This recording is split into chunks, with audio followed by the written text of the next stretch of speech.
Very special thank you to our live audience and to our viewers at home. Our final speaker at this year's edition of the platform is Mr. Roman Oseghale. He holds a master's degree in architecture and he's a graduate of the Telfer School of Management and Center for Executive Leadership in University of Ottawa, Canada, where he obtained a master's degree in business administration and an MBA from the Executive MBA program. He's an architect, consultant, and business analyst.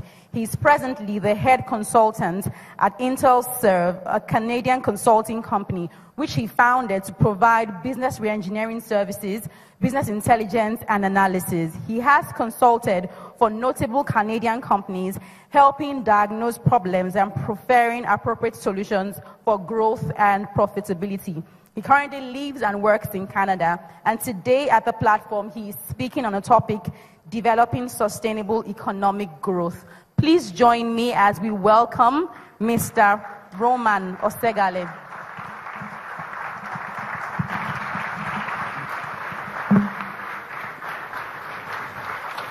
Thank you.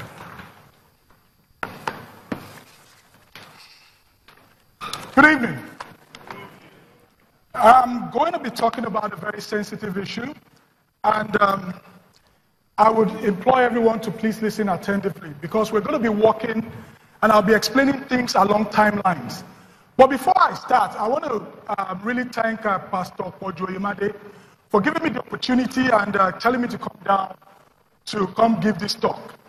Distinguished ladies and gentlemen, developing a sustainable economic growth ensures both economic and political stability in any country.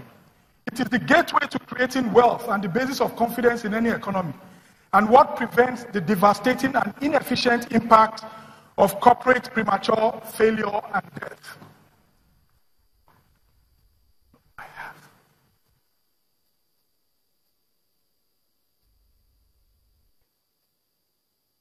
So what do? We carry out business analysis of organizations by using survey analysis and business intelligence tools and models.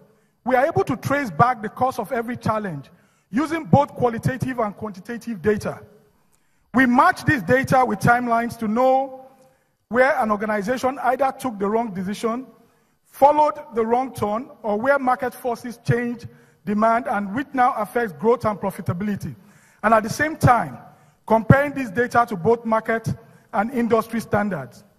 In the case of Nigeria, what we did was to take Nigeria back 57 years, analyzing data from 1960 to present day, and comparing this data to those of 80 other countries from 6 continents. There was a time Nigeria had a sustainable economic progress. So what were we doing right? And at what point did we take the wrong turn? Matching this data with those of other countries revealed what we did right and how Nigeria was ahead of some of these countries in per capita income when we did these things. Data also shows that as soon as we stopped, our per capita income started dropping.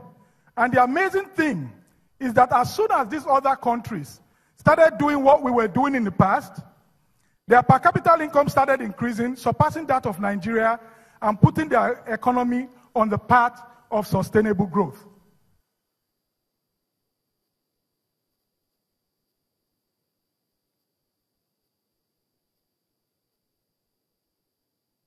So, to develop a sustainable economic growth, we must look at the factors that drive generic or organic growth in an economy and the agencies and institutions that help sustain such growth.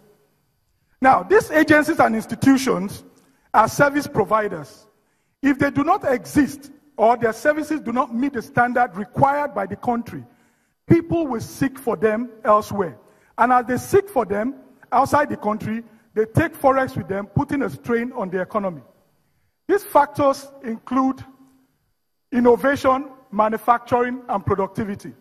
These are the factors that create generic growth in an economy. While the agencies and institutions that help retain this growth are education, healthcare, aviation, security, tourism, and marine services. So what are the roles of this institution? Private sector and foreign investors need certainty for growth to happen. Government must ensure functioning courts, institutions that are well and functioning, and must protect property rights. The current fight to reduce corruption is therefore key. So, in 1945, the United Nations was formed or constituted. And two principal organs of the United Nations were also formed in 1945 and 1948, namely UNESCO and the World Health Organization. And economists had sat down and said, look, for you to be able to achieve sustainable growth in any economy, a developing country must put in 26% of their budget into education. That is investing in education, or 5% of your GDP. And you must be able to invest 15% of your budget in health. So, why education and health? Education ensures that a child moves out of poverty. The first thing that happens is when you educate a child, right, they move to a higher level. And then their productivity increases. Innovation comes in. Health ensures that a child utilizes his or her maximum capacity. And as the maximum capacity is utilized, a country is able to benefit economically from capacity utilization. There's no need sending a child to Harvard, paying $500,000, right? While that child will be in and out of hospital like 150 days in a year. So, what the research shows is that there is a direct correlation between education expenditure and per capita income. What I've done in this research is I have broken this thing down to the barest minimal, so that even if you are not an economist or you do not understand economic terms, you will be able to understand what I'm going to be explaining. And as per capita income increases, right, GDP ultimately increases. This is the model of the Western world. They concentrate on individuals, educate an individual, and give them the necessary skills.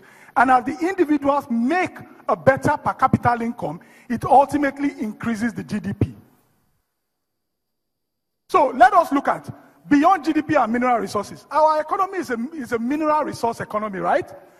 Now, let us look at Africa. God, in his infinite mercy, blessed Africa so much. 1/3.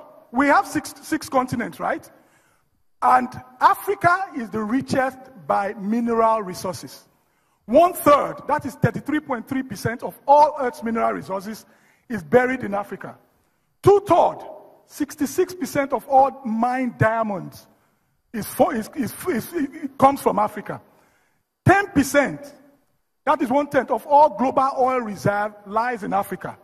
75% of all cocoa products, or cocoa beans rather, come from Africa. And Africa is home to some of the rarest mineral resources. But yet, Africa is the poorest in per capita income. So why? We're the richest in mineral resources, but the poorest in per capita income. We're going to find out why. Now, but it will also interest you that the cocoa industry, right, is worth $100 billion worldwide. But Africa produces 75% of the cocoa beans. And Africa's share is just 2 billion, 2%.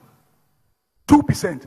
The Netherlands, that does not grow cocoa, processes 13% of all cocoa beans worldwide.